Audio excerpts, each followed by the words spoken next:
هنا صوت المنتدى. صوت المنتدى بث إذاعي يأتيكم يومي الأربعاء والسبت من كل أسبوع، وفي الأوقات من 8 إلى 9 مساء أيام الأربعاء، ومن 9 إلى 10 مساء أيام السبت بتوقيت إريتريا. صوت المنتدى على الموجة القصيرة 15245 كيلو هرتز أو 19 متر باند. صوت المنتدى على مدى 24 ساعة في القمر الصناعي النايلسات ب8 درجات غربا، وعلى تردد 11678 للاستقطاب الرأسي.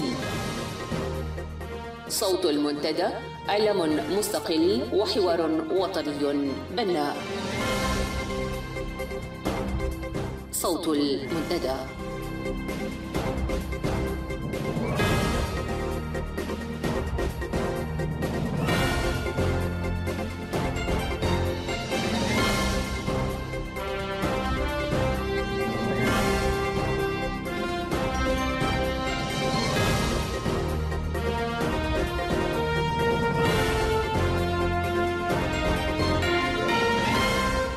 المستمعون الكرام، مساء الخير وأهلا ومرحبا بكم في ساعة منتدى السبت. أنا أمل علي أحييكم وزملائي اليوم 17 من أكتوبر. نبدأ كالعادة بنشرة للأخبار، يلي بعد ذلك الجزء الأول من اللقاء الذي أجريناه مع الأستاذ حاج عبد النور حاج رئيس المجلس التشريعي للمجلس الوطني للتغيير الديمقراطي، على أن تستمعون إلى بقية هذا الحوار يوم الأربعاء القادم إن شاء الله. وهناك العديد من المنوعات الغنائية خلال هذه الساعة، فأهلا بكم وابقوا معنا.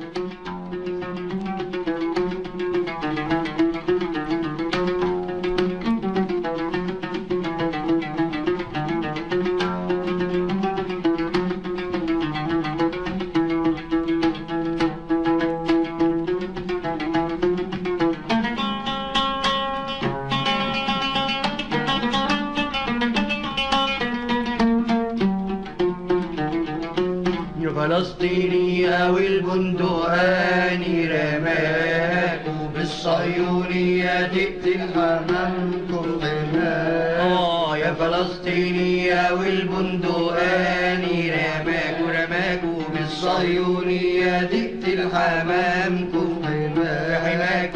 يا فلسطينية وانا بدي اسافر حداك، ناري بايديا وايديا تنزل معاكم على راس الحية وتموت شريعة هناك. ويا فلسطينية والبندقان رماك، وبالصهيونية تقتل حمامكم حماك. يا فلسطينية وانا بدي اسافر حينك، وناري بايديا وايديا تنزل معاك على راس الحية وتموت شريعة هناك. يا فلسطينية والغربة طالت كفاية، والصحراء أنت من اللاجئين والضحايا. يا فلسطينية والغربة طالت كفاية، والصحراء أنت من اللاجئين والضحايا. والأرض حنت للفلاحين والسقايا، والثورة غاية والنصر أول خطاك. والله يا فلسطينية والبندقان رماك، وبالصهيونية تقتل حمامكم حماك. يا فلسطينية وانا بدي اسافر حداك، ناري بايديا وايديا تنزل معاكم على راس الحية وتموت شريعة لكم. يا فلسطينية والثورة هي الأكيدة، بالبندقية نفرض حياتنا الجديدة. يا فلسطينية والثورة هي الأكيدة أكيدة، بالبندقية نفرض حياتنا الجديدة. والسكة مهما طالت وباتت بعيدة، مد الخطاوي هو اللي يسعف معانا معاكو يا فلسطينية والبندقاني رماكو بالصهيونية تقتل أمامكم خيماكم يا فلسطينية. صوت المنتدى.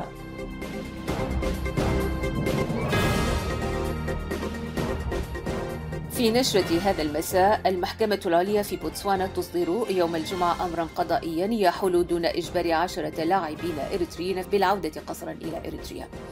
مجموعة بين انترناشونال تقف دقيقة صمت إحياء لذكرى اعتقال تعسفي ل3 صحفيين من بينهم إريتريين. أيدي التخريب المسنودة بسطوة السلطة تخرب الآثار التاريخية ذات القيمة والمكانة الروحية. مواصلة سلسلة البيع التدريجي للأراضي السيادية لإريتريا، واتفاق بين حكومة إريتريا ولجنة تسويق الأسلحة الأوكرانية.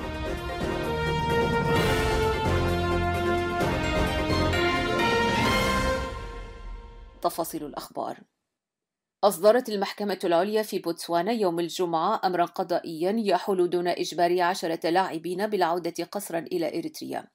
وقد انشق اللاعبون عن فريقهم الذي شارك في مباراة الثلاثاء 13 من أكتوبر ضد منتخب بوتسوانا في التصفيات الإفريقية المؤهلة لكأس العالم في كرة القدم. وما زال اللاعبون محتجزون بمركز شرطة في مدينة فرانسيس خارج العاصمة جابوري.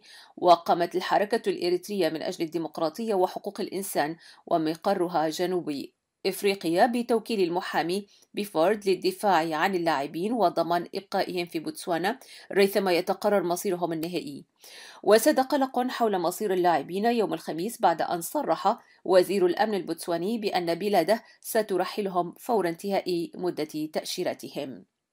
هذا ويلزم قرار المحكمة الأطراف بتجهيز المستندات للاستماع لحالة اللاعبين في جلسة 11 من ديسمبر عام 2015، وهي مدة كافية للاعبين للتقدم بحق اللجوء في دول أخرى أو تسليم أوراقهم للمنظمات المهتمة باللاجئين كما حصل مع زملائهم من قبل في دول مثل كينيا، أوغندا وتنزانيا. يذكر أن اتفاقية جنيف للاجئين تنص على عدم إجبار اللاجئ بالعودة إلى بلد يواجه فيه خطرا أو ادعى بشكل مشروع بأنه سيكون عرضة للاضطهاد الديني أو السياسي أو الثقافي. وقد تعرض خلال السنوات السابقة المئات من الإريتريين إلى العودة القسرية إلى بلادهم كما حصل في مالطا عام 2002 وفي ليبيا عام 2004. وقفت مجموعة بين انترناشونال دقيقة صمت إحياء لذكرى اعتقال تعسفي ل3 من الصحفيين من بينهم إريتري، وذلك في 13 من أكتوبر الجاري، حيث وقف أكثر من 200 صحفي وكاتب دقيقة صمت تقديرا للمقام السامي لحرية الكلمة وحق إبداء الرأي. وتجسد ذلك في الاحتفاء بالصحفي والشاعر الإريتري المعتقل في مكان غير معلوم أمانييل أسراد، وبالكاتب السعودي المسجون رائف البدوي، وكذلك بالكاتب يوان كارلوس. وشارك في هذا المؤتمر التداولي الذي عقد في كيوبيك الكندية شخصيات ناشطة في مجال حقوق الإنسان وحرية الرأي والتعبير ومئات من الصحفيين. وقد جرت مراسم التذكير بهؤلاء المعتقلين قبيل البدء في مداولات المؤتمر، حيث تجمع كل الحضور في مرتفع في المدينة وضعت به 3 منابر شاغرة وقفوا أمامها دقيقة صمت. طالت أيادي التخريب المسنودة بسطوة السلطة الآثار التاريخية ذات القيمة والمكانة الروحية لجزء من المواطنين الإريتريين. فقد أقدم مجلس الأوقاف الإسلامي في مدينة مصوع على إجراء صيانة مخلة بالأثر المعروف بمسجد الصحابة الواقع داخل أسوار مدينة مصوع حالياً. وجاءت الصيانة التي أشرف عليها نائب رئيس مجلس الأوقاف المعين بعد اعتقال المجلس الذي كان يترأسه الشهيد كابتن أحمد فرس، الجدير بأن مسجد الصحابة في رأس مدر مصنف حسب اليونسكو على أنه من الآثار الإنسانية والإسلامية الضاربة في القدم، بوصفه أول مسجد خارج مكة المكرمة منذ ظهور الإسلام، وتتجه قبلته صوب المسجد الأقصى. وجاءت أعمال الصيانة المزعومة بحيث أخفت بناء المسجد بحجر الكرار البحري، كما غطيت الحوائط بطبقة إسمنتية وطلة انطمس كل المعالم والدليلات التي تدل على عمر وطراز هذا المعمار التاريخي الهام. تجدر الإشارة إلى أن سلطات الهجدف الغاشمة سبق أن رفضت عرض أممي لصيانة إعادة بناء جزيرة مصوع القديمة باعتبارها آخر المدن الكورالية الصامدة حتى الآن في وجه مؤثرات الزمن ومتغيرات المد المعماري الحديث. وكان سبب الرفض أن المنظمة الدولية بيّنت في مقترحها الأولي أنها ستسلم المباني لأصحابها بعد إتمام عملية الترميم بواسطة خبراء متخصصون، بينما أرادت السلطة أن تستلم المدينة الأثرية دون أصحابها. وأخيرا وفي 10 من أكتوبر الجاري وصلت إلى العاصمة أسمرة لجنة أوكرانية لتسويق الأسلحة. يترأس هذه اللجنة إثيوبيان عاملا مطولا في مصانع الأسلحة الأوكرانية، وتضم كذلك أوكرانيين. وقد علمت مصادرنا من أسمر بأن الوفد وصل صبيحة 10 من الشهر الجاري، وعقد اجتماعا بفندق حماسين بالعاصمة أسمرة مع وفد من الحكومة الإريترية ضم كل من العميد تخلاي كفلاي آمر منطقة العمليات رقم 1 والعقيد يوناس مسؤول الأمن بالمنطقة. هذا الاجتماع توصل إلى عقد صفقة لشراء أسلحة متطورة من أوكرانيا في مجالات الهجوم والاستطلاع. نهاية النشرة.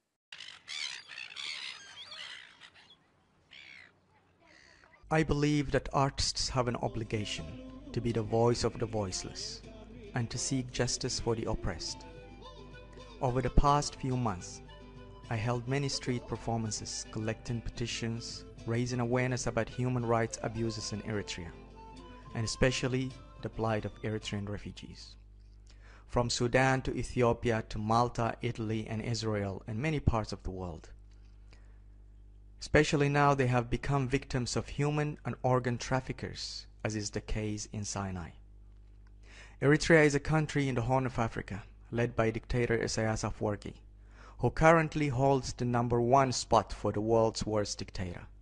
Not only that, under his dictatorship, according to CPJ and Human Rights Watch, Eritrea is the world's most censored country, and Afwerki's regime is the world's most repressive.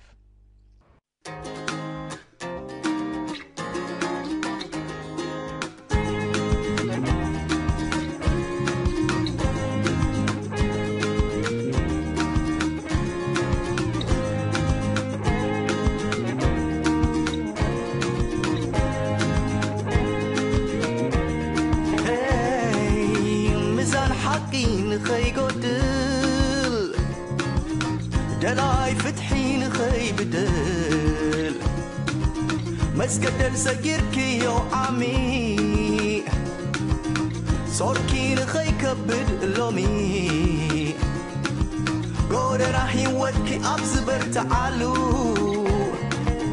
ملكي خفيقكي زبانكي قوسلو قاب سلام زتصل متزعامقي كوتا كنتتكي يوتسي يزبحي وقحتا محرد تحارمكي بدعوكي رقصي قنزخي حاسمو قريدوكي دكسي موائل لويحو كابتحز تنسي تبكاري محرد هاقري حرسي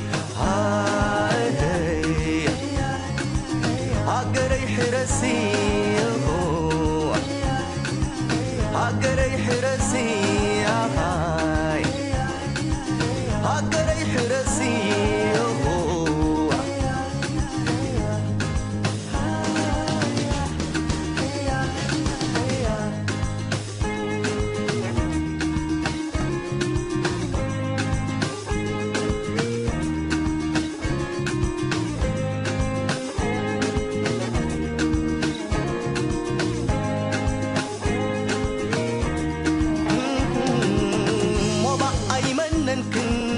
لم قالسي زرقي عينس كن زي صدق فلسي حمامي حازك زي ركب فلسي موجود اي قدم كن زي رتعكسي ميزان زي تصرون اي جنك اخي كبدت احد زي تبصبون اي حلفت كمرت فرحي قلبي اكيد الحمد ناي سقطا دمت خيدك قحي السماع بعوتا محرد تحارمكي بدعوكي رقصي قنزخي حاسمو قريدوكي دكسي موائل نويبو قبت حزت انسي تبكوري محرد هاقري حرسي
حرسي حرسي هاجري هاجري حرسي حرسي هاجري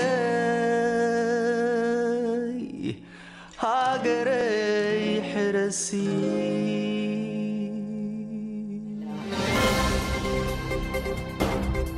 صوت المنتدى.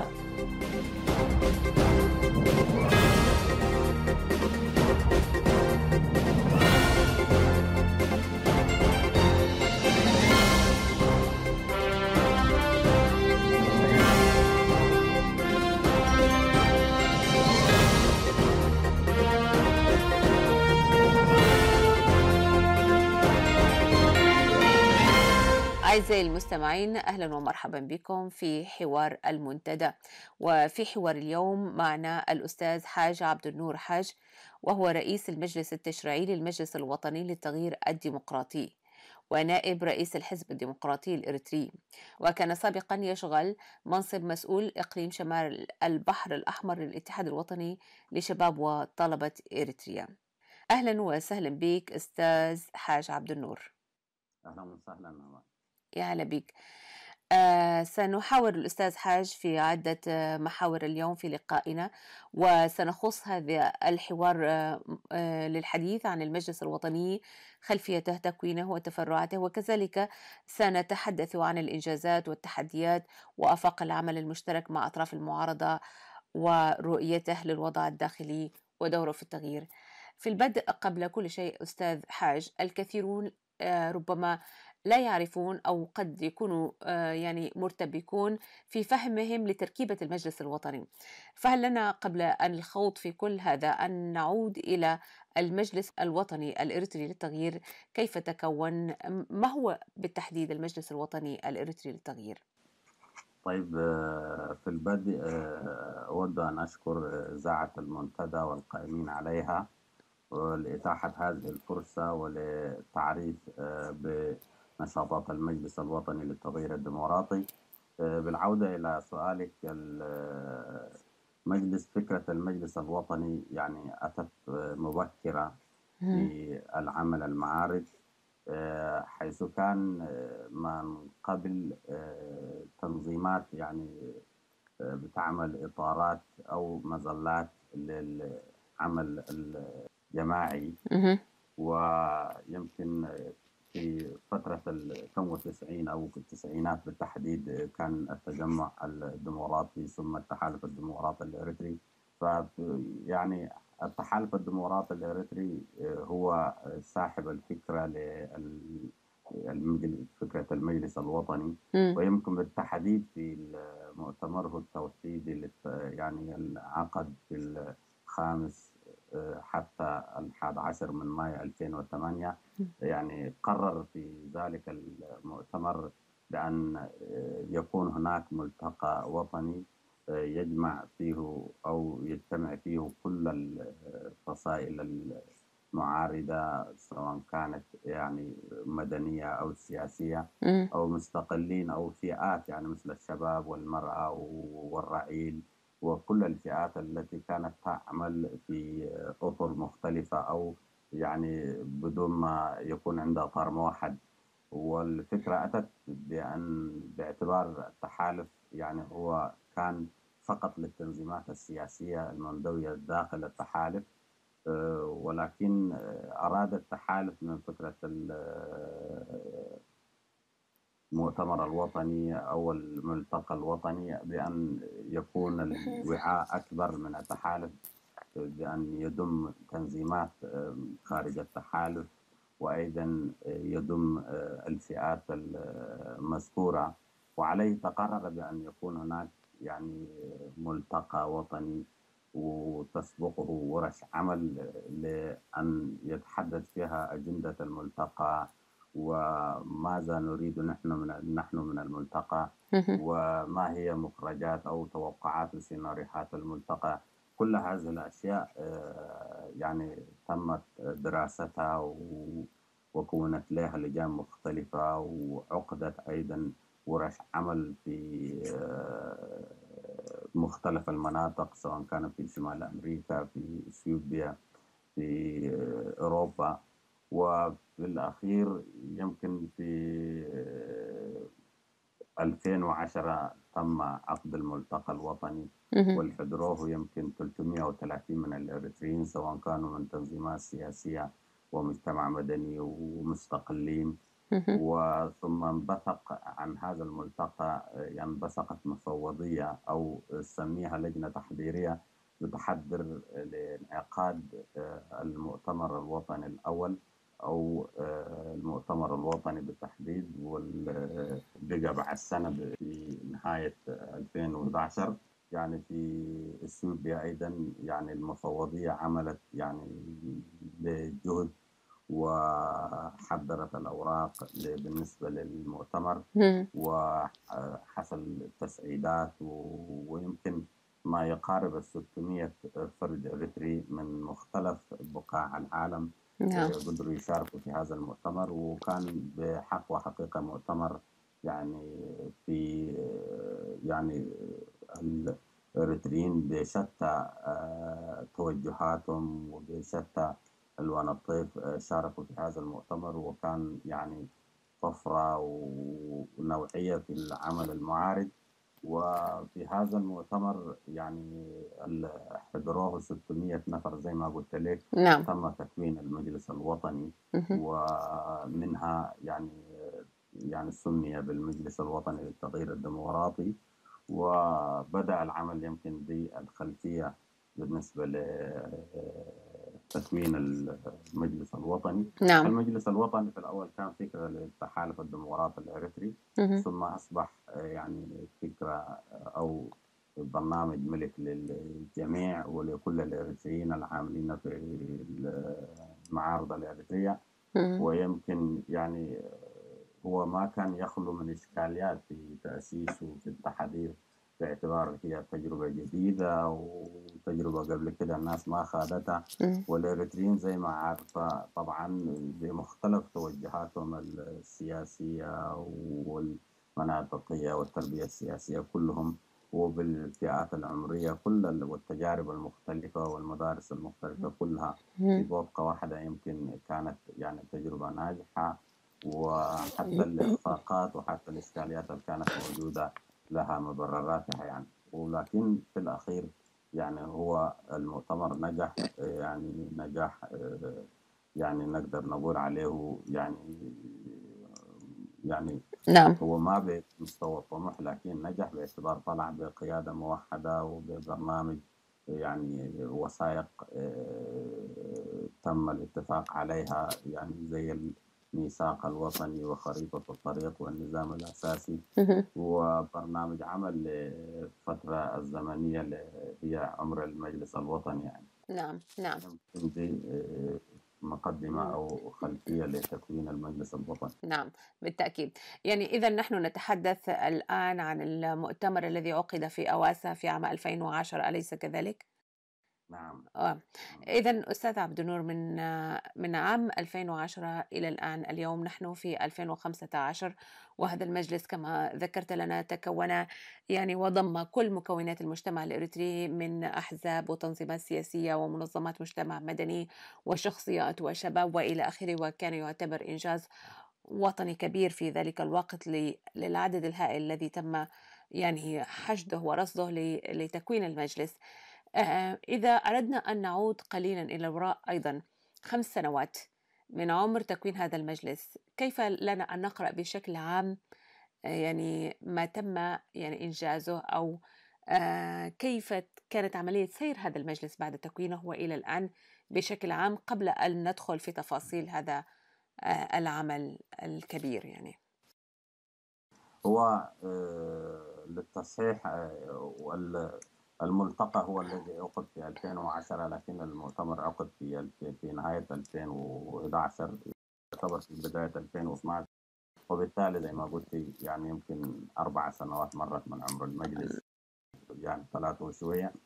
في هذه الفترة المجلس يعني في بداية تكوينه طبعا باعتباره كان فكرة جديدة وتجربة وليدة، وكانت فترة بتاع تأسيس وبتاع يعني بنية تحتية للمجلس، باعتبار هذا العدد أو الكم الهائل من المجلس، يعني المجلس يعني تكون من 127 عضو وعضوة، ويمكن مؤسساته برضو كانت فيها لجان دائمة ولجان تابعة للمجلس ولجان تابعة للمكتب التنفيذي، والمكتب التنفيذي بحد ذاته كان يتكون من 21 عضو، وأيضا رئاسة المجلس أو قيادة المجلس برضو تتكون من 5 أعضاء.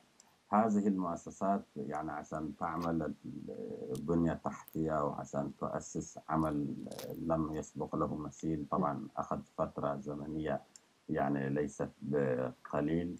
وأيضا يعني بعد التأسيس يمكن السنة الأولى والسنة ونصف الأوائل كلها مدت في ترتيبات وبنية تحتية وتأسيس وهكذا. ثم بدأ يعني في كل الأصعدة يمكن أنشطة، يعني سواء كانت دبلوماسية تعريف بالمجلس وبهذه يعني الكيان الجديد وتعريفه سواء كان على الصعيد الإقليمي والدولي وعلى الصعيد الجماهيري أيضا، يعني عمل جماهيري وتعبوي أيضا تم في كل مثلا في أوروبا أو أمريكا أو أستراليا تم تأسيس فروع للمجلس الوطني، وتم يعني تأطير فروع له سواء كانت جديدة أو سواء كان إحياء نعم. إعادة تنشيط الفروع القديمة. أيضا في الجانب الاحتفالات وجانب الثقافة أيضا لعبوا دور، وأيضا في مجال تم تنظيم زيارات لمعسكرات اللاجئين وخاصة في إثيوبيا باعتبار المركز كان في إثيوبيا، وعدد كبير من اللاجئين الإريتريين متواجدين في معسكرات اللاجئين في إثيوبيا. تم زيارات يعني وسيمينارات مختلفة. يمكن دي من الأشياء اللي نذكرها. نعم. أيضا يعني من ضمن الإنجازات يعني كان في هناك يعني تعريف بالقضية الإريترية عبر مذكرات يعني للبعثات الدبلوماسية في أديس بالذات، وكشف وتعرية النظام نعم. والانتهاكات التي يرتكبها النظام ضد الشعب الإريتري وهذه الأشياء كلها، وعرض قضايا اللاجئين الإريتريين بشكل عام. دي من ضمن الأشياء اللي عمل فيها المجلس الوطني يمكن في الفترات الأولى للسنتين الأوائل. يمكن بعدين يعني برضو ما نخفى أنه المجلس يتعرض لنكسات وإشكاليات، يعني بعد السنتين الأوائل دخل في خلافات زي ما أنا ذكرت في الأول. المجلس تكوينه طبعا تم على أساس المحاسسة وعلى أساس فرضيات وعلى أساس يعني لم الشمل وإشراك الجميع وعدم إقصاء الجميع. هذه يعني الاتفاقات السياسية يمكن هي كانت الأساس بالنسبة لتكوين المجلس في مؤسساته، ودي يمكن من ناحية كانت يعني مفيدة وكانت تركت الناس تمشي مع بعض وتتفق، نعم. لكن برضو كان عنده سلبيات لأن ما كان يراعى فيها الكفاءات والمؤهلات وأشياء هذه برضو تكون يعني من الأشياء اللي احنا يعني القصور اللي نحن لاحظناها في الفترة الأخيرة، ويمكن أدت برضو إلى زي ما عارفة أنت يعني هذه التنظيمات وهذه المكونات الكثيرة يعني كانت تعيش إشكاليات وصراعات يعني بينية ومشاكل، وبالتالي يعني حتى الأشياء هذه النظام برضه يلعب فيها دور. مثلا الناس فقدت الثقة في بعض، وإشكاليات وتكوين والأيديولوجيات المختلفة والتنظيمات جزء مبني على شيء وجزء على شيء آخر. هذه كلها يمكن وضعف التنظيمات المكونة للمجلس أو المنظمات المكونة للمجلس برضو بدور ينعكس على أداء المجلس وإنجازاته بالطبع، وبالتالي يمكن دي أخرت من عجلة السير بتاع المجلس يمكن في الأخير يمكن فيما بعد يمكن نمثلها أدت إلى ذلك وأدخلته في أزمة. مع كل هذه التعقيدات التي يعني ترافق تشكيل جسم جديد سياسي بمكونات قد تكون متناقضة إلى حد كبير، في بعض الأحيان تحدث دائما خلافات كهذه. ولكن أستاذ حاج، ونحن الآن ننتهز هذه الفرصة لوجودك معنا وأنت عضو فعال في المجلس، لو أردنا يعني التدقيق والفائدة للمستمع والمتابع للشأن الإريتري وفي هذه الفترة الحساسة بالضبط، هل نستطيع أن يعني أن نتلمس بشكل أوضح النقاط الجوهرية التي أدت إلى يعني إن لم نقل ضعفه بمعنى الكلمة، ولكن إلى تعطيل المجلس وعدم القيام بدوره الفعال الذي كان متوقع؟ هناك كثير من المجموعات انسحبت من المجلس، سواء تنظيمات أو أفراد وغيره، ولكن ما هي الإشكالات الأساسية التي ما زالت تعيق هذا المجلس من أن يقوم بعمله؟ طيب، هو زي ما ذكرت الأستاذ عمال، الإشكالية هي تكمن في مكونات المجلس، يعني ليس في حد ذاته في المجلس. يعني هو يعني يمكن نحن المرض زي ما تقول أو الحالة مزمنة هي. يعني الناس كانت تعيشها مثلا زمان لما ما كان في المجلس، كان في التحالف الديمقراطي الإريتري، والتحالف الديمقراطي الإريتري يعني تنظيمات سياسية منضوية تحت إطار واحد، وكان تعمل على يعني برنامج الحد الأدنى. وزي ما عارفة هذه التنظيمات إضافة إلى تنظيمات كانت خارج التحالف ومجتمع مدني وتنظيمات يعني مختلفة يعني في رؤاها في يعني برامجها، لكن اتفقت وارتضت لنفسها أن تعمل في مظلة واحدة في برنامج الحد الأدنى.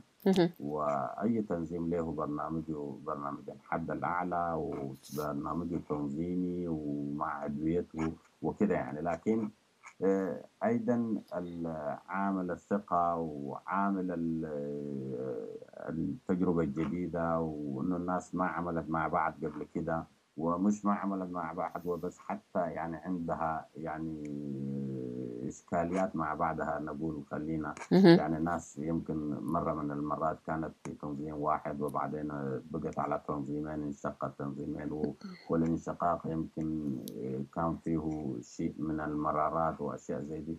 كلها هذه الأشياء تنعكس على المجلس. أيضا الضعف اللي يعانيه التنظيم أو المنظمة ده برضه ينعكس على التنظيم.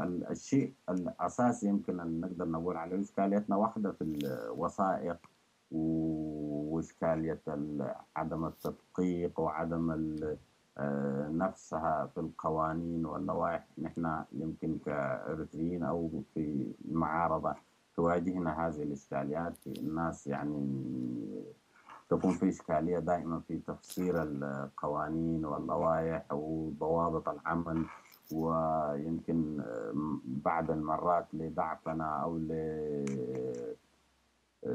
لحداثة التجربة بتواجهنا دائما إشكاليات في فهم وتفسير المواد القانونية، وبالتالي بتأدي أي واحد فسر على مزاجه بعض المرات أو يقولي لصالحه، ودي يعني بتجيب إشكالية. من ضمن الأشياء أيضا هناك يعني مسألة السلطة، ولو أن هي يعني اليوم يعني كل يعني المجلس المفروض أو التنظيمات يعني أدوات مضالية هي برضو. يعني نحن ما طلعنا برضو من عشان نكون صريحين مع المستمع، برضو في إشكاليات وفي صراعات المفروض ما تكون موجودة. نعم. فدي برضو من ضمن الإشكاليات الموجودة بتاع المجلس. أيضا الإمكانيات وضعفها يعني دي برضو بتأدي يعني الناس يعني الإمكانيات، أقصد الإمكانيات المادية، معينات العمل، برضو من ضمن العوائق اللي بتواجه المجلس. معينات العمل، نحن يعني الناس موجودة طبعا في المهجر، وهذه المعارضات وهذه المقاومة هي بتعمل أو يعني بتعمل في الشتات، وبالتالي زي ما عارفة يعني محرومة من بلدها، محرومة من يعني ثرواتها، محرومة من ديرة معزولة.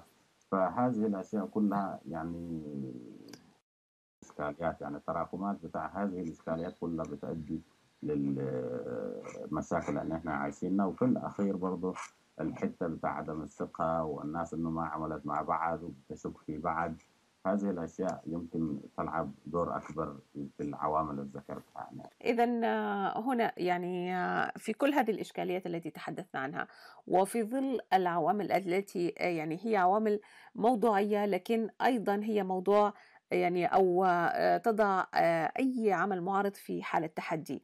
بالضبط، هناك إمكانيات مفقودة، وهناك أرضية مفقودة وما إلى ذلك.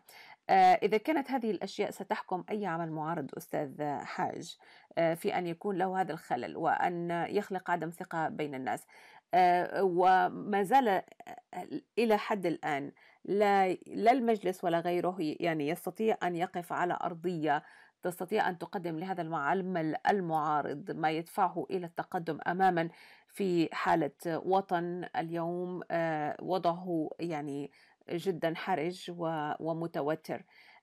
كيف يعني نرى إلى أن يتخطى هذا المجلس هذه الإشكاليات، خاصة أنه ولا يخفى عليك وبصراحة يعني نحن تصلنا الأخبار كثيرا أن هناك الخلافات ما زالت دائمة ومتوترة إلى حد أن المؤتمر لم يعقد كما كان مقرر له، وهناك خلافات حادة جدا في عضوية المجلس التحضيرية التنفيذية وإلى ما ذلك. يعني كيف يمكن أن تكون قابلة للتجاوز من أجل أن ندخل في أساسيات العمل المعارض، سواء كان في المجلس الوطني للتغيير أو غيره من فروع المعارضة برأيك؟ هو يعني سؤال مهم أمال. يعني المفروض يعني كل الأشياء اللي ذكرتها أنا يعني هي كواقع موجودة وقاعد نعيشها، عشان كده أنا ذكرتها. لكن يعني مع الواقع اللي إريتريا قاعد تعيشه ومآسي الشعب الإريتري ومعاناة الشباب، سواء كان يعني في اللجوء وبالتحديد في الصحاري والبحار، هذا الكم الهائل من المعاناة اللي بيتعرض لها الشعب الإريتري. يعني هذه الأشياء المفروض يعني تهون، والمفروض ما تعيق، والمفروض الناس يعني زي ما ذكرت تكون مسؤولة، ويعني نتجاوز هذه الخلافات ونتجاوز هذه يعني الإشكاليات، وتركيزنا يكون على إنقاذ الشعب الإريتري من هذه المأساة، وتركيزنا يكون على إسقاط النظام ومواجهة هذا النظام. وبالتالي يعني المطلوب من الجميع، يعني سواء كان في المجلس، سواء كان في تنظيمات المجلس، سواء كان تنظيمات خارج المجلس، وكل العمل المعارض. اليوم الساحة الإريترية يمكن مهيئة يعني أكثر من قبل، يعني والنظام يعني في أضيق حلقاته، ويمكن عوامل بقائه كلها انتهت، وما يعني ما تبقى إلا عامل وحيد وهو ضعف المعارضة الإريترية. يعني أنا أقر هذا وأكد عليها. وبالتالي يعني الشعب الإريتري اليوم كله يعني أصبح معارض، يعني ليس المجلس ولا التنظيمات، هذه أطر وتنظيمات، لكن الشعب الإريتري بأكمله اليوم يعني قوة المعارضة. زي ما نحن اليوم كل يوم نشاهد هروب يعني للشباب. اليوم فقط يعني أو بالأمس أو في اليومين الماضوا ديل يعني فريق بتاع يعني بتاع سباق بتاع دراجات يعني دخلوا اثيوبيا، يعني 7 ولا 9 و10 لعيبة يعني كرة قدم في بوتسوانا. يعني نعم. وهكذا كده. فبالتالي هذه كلها يعني عوامل مشجعة، وبقاء النظام وعوامل بقائه كلها انتهت، وده المفروض تدي دافع للناس اللي قاعد يعملوا في قوة التغيير وفي المعارضة الإريترية، لأن هذه الأجواء لم تكن موفرة قبل 10 و 14 سنة. نعم. يعني الناس لما كانت تطلع المظاهرات أعدادها كانت بالعشرات وبالعشرينات وكذا، اليوم بالآلاف. يعني نحن شاهدنا مثلا وتابعنا كلنا، وكنت موجود أنت هناك. يعني في جنيفا يعني 5000 إريتري يعني من الشباب وكل الفئات طلعت ضد هذا النظام يعني. وبالتالي يعني الأجواء مهيئة، وده المفروض يبقى حافز ويكون مشجع بالضبط. بالنسبة لنا نحن كلنا، ونتنازل أو يعني نتجاوز هذه الخلافات اللي هي ما تسوي شيء مع زي ما ذكرت مع مؤسسات الشعب الإريتري الموجودة. وأتمنى إنه يعني نحن نتجاوز هذه الخلافات، لكن ده ما يعني إنه نحن يعني ليه حصل الخلاف وليه يعني الناس برضو ما تنزعج، لأن نحن الخلافات حتكون موجودة. يعني الاختلافات والتباين حتكون يعني كانت موجودة وحتظل وحتكون موجودة حتى في إريتريا القدم. لكن كيف ندير هذه الخلافات، وكيف نديرها بعقلانية، وكيف يعني ننظم أولوياتنا، وكيف نفرز بين عمل اليوم وعمل الغد. هذه هي الأشياء اللي نحن يمكن تواجهنا في إشكالية، ونحن حنستفيد من التجارب. يعني التجارب اللي وقعنا فيها أو الإشكاليات اللي كل يوم نحن المفروض نحن نستفيد منها وندرس منها ونأخذ منها العبر، ولقدام يعني زي ما يقولوا العفة تصلح المشي. فالمجلس يعني هو ما حاجة منزلة، تجربة هي. نعم. الناس خاضتها وحتى يكون خاضع لتغيير، وسواء كان سلبياتها وإيجابياتها، وكيف نتخطى الإشكاليات الموجودة والمطلوب اللي يحصل. هذه كلها خاضعة للناس تناقشها وحتناقشها، والتنظيمات السياسية والقوى السياسية المكونة للمجلس يعني واعية للمسألة دي وحتتداركها. وكل الناس اللي تعمل برضه سواء كانت في الإعلام المستقل أو في التواصل الاجتماعي أو في المواقع، وكل الناس اللي تعمل في حقل المعارضة الإريترية المفروض تتفهم هذه المسألة وتعين وتساعد وتدلو بيدلوها في إنه المجلس يطلع يعني من هذه الأزمة، سواء كان بالأفكار سواء كان بالكتابات يعني، والنقد البناء. والمفروض الناس تتجه في هذه الاتجاهات يعني بدل النقد الرازع والهدام. الناس يعني تساعد يعني، لأن كلنا في الأخير يعني نحن في سفينة واحدة، كلنا في الأخير ده عمل يعني الناس عملته من أجل قضية. وبالتالي حتى إذا هناك في يعني ناس يعني بيخربوا أو ناس يعني بيشوشوا، المفروض الناس يعني بتكون جزء من الحل وما تكون جزء من المشكلة، وناس تساعد حتى المجلس. يعني حتى المجلس سواء كان المجلس سواء كان القوى السياسية، الناس بتعينها بتساهم معها في حل الإشكالية بدل تأجيجها والتشويش.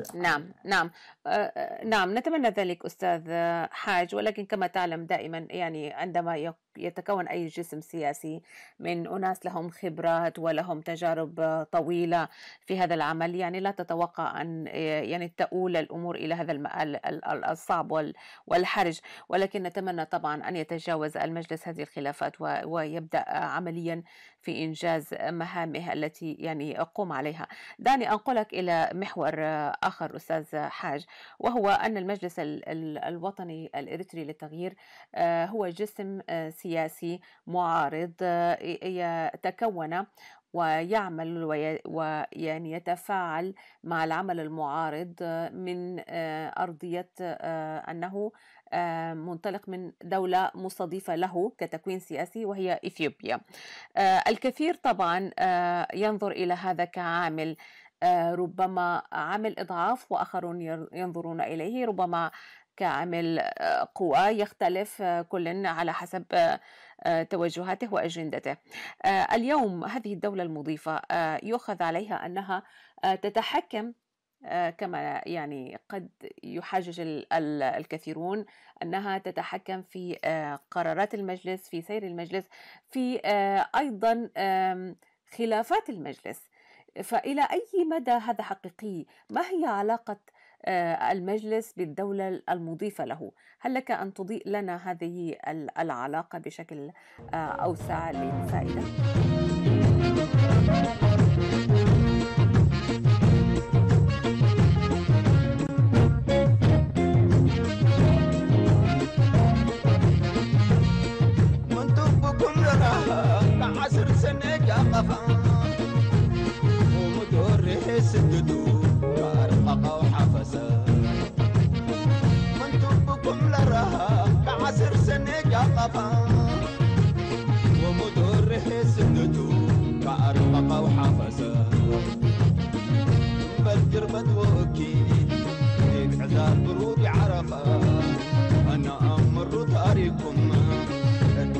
أشواق أطرفة ونور لقبة محبركم لبعد أمان كرفة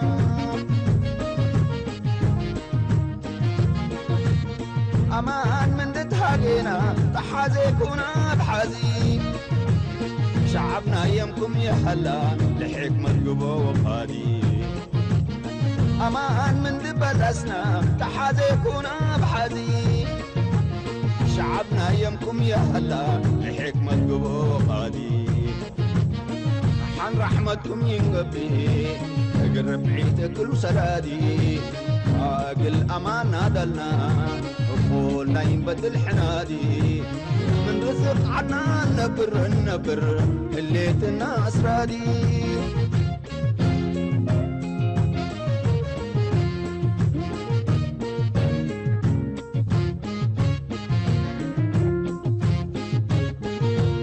إيد تحلموا يملكم وكم حزيكم تحلموا ينعقلوا نسالكم ويملكم ازموا تتحلموا يملكم وكم حزيكم تحلموا ينعقلوا نسالكم ويملكم ازموا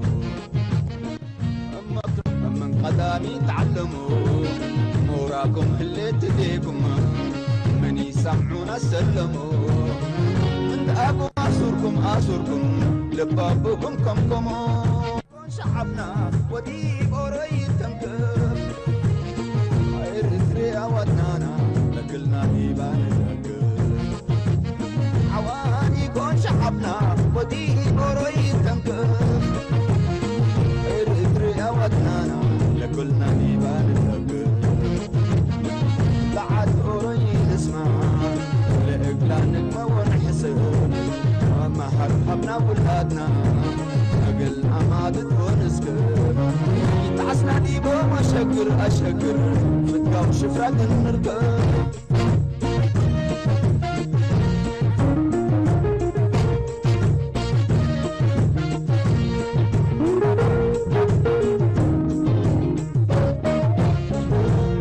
اللينا ينبرك هدينا اللي لحباتنا ودينا بلجم شعبنا يتدلو لي زيما ابوي انتم كنحونا شفرنا هلينا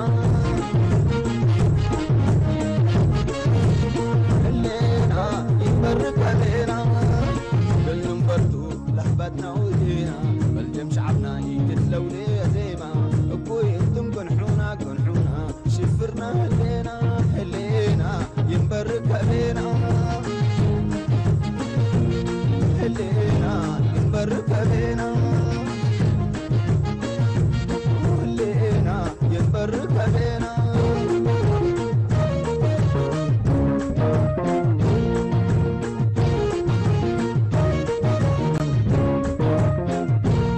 عجايب حسنات عندي شفر وأمان قعدت من مدر دبرينا ومستنكر عزيماتي ما ينحسب كلهم بدير كلهم ووقينا نخجلهم أكيد بنو كل شعبنا رمما تاريخ بدير داقما لحبا وجاجا مما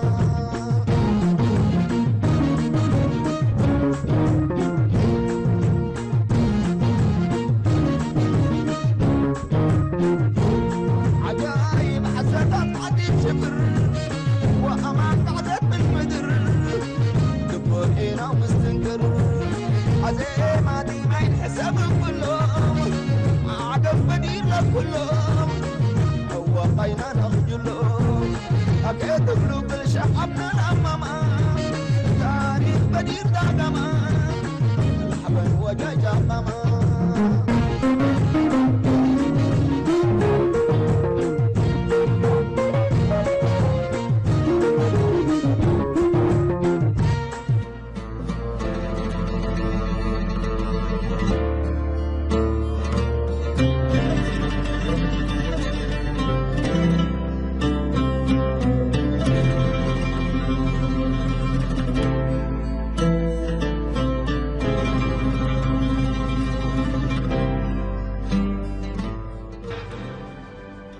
إلى طغاة العالم من قصيدة للشاعر أبو القاسم الشابي.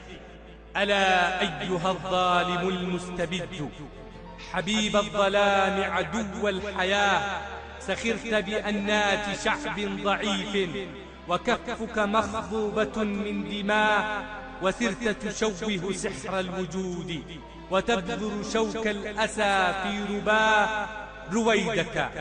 رويدك لا يخدعنك الربيع وصحو الفضاء وضوء الصباح، ففي الأفق الرحب هول الظلام وقصف الرعود وعصف الرياح.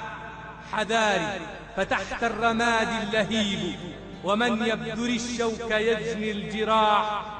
تأمل هنالك أنا حصدت رؤوس الورى وزهور الأمل، ورويت بالدم قلب التراب وأشربته الدمع حتى ثمل.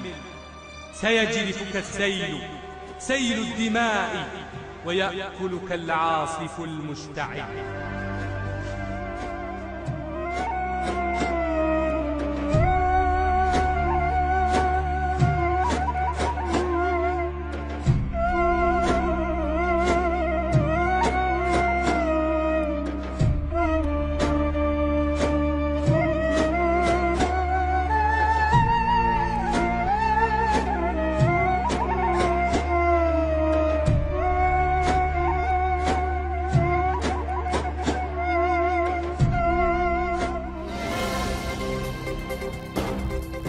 صوت المنتدى.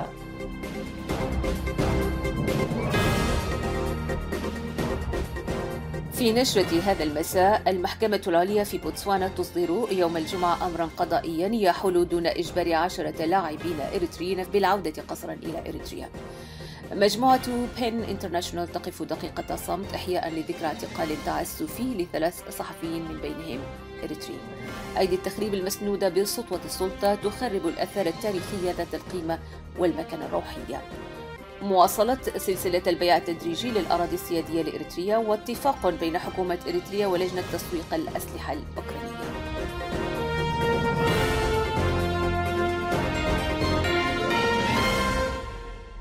تفاصيل الأخبار. أصدرت المحكمة العليا في بوتسوانا يوم الجمعة أمرا قضائيا يحول دون إجبار 10 لاعبين بالعودة قسرا إلى إريتريا. وقد انشق اللاعبون عن فريقهم الذي شارك في مباراة الثلاثاء 13 من أكتوبر ضد منتخب بوتسوانا في التصفيات الإفريقية المؤهلة لكأس العالم في كرة القدم. وما زال اللاعبون محتجزون بمركز شرطة في مدينة فرانسيس خارج العاصمة جابوري.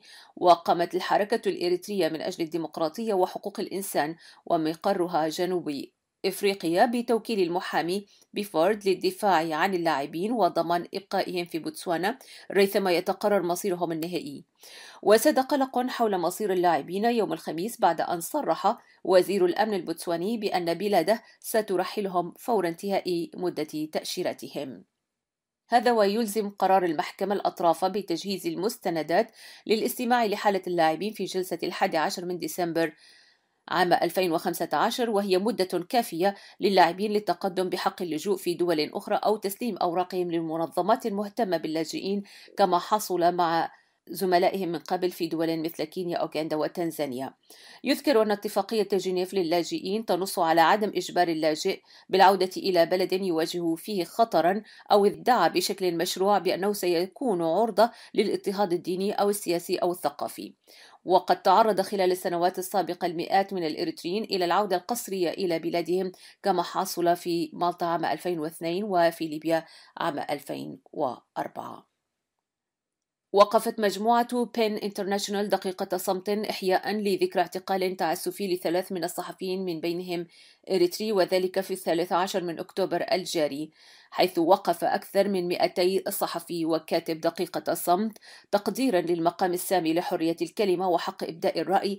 وتجسد ذلك في الاحتفاء بالصحفي والشاعر الإريتري المعتقل في مكان غير معلوم أمانييل أسراد، وبالكاتب السعودي المسجون رائف البدوي، وكذلك بالكاتب يوان كارلوس.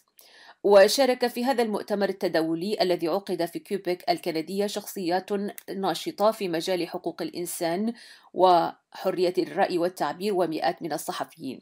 وقد جرت مراسم التذكير بهؤلاء المعتقلين قبيل البدء في مداولات المؤتمر، حيث تجمع كل الحضور في مرتفع في المدينة وضعت به 3 منابر شاغرة وقفوا أمامها دقيقة صمت. طالت أيادي التخريب المسنودة بسطوة السلطة الآثار التاريخية ذات القيمة والمكانة الروحية لجزء من المواطنين الإريتريين. فقد أقدم مجلس الأوقاف الإسلامي في مدينة مصوع على إجراء صيانة مخلة بالأثر المعروف بمسجد الصحابة الواقع داخل أسوار مدينة مصوع حالياً.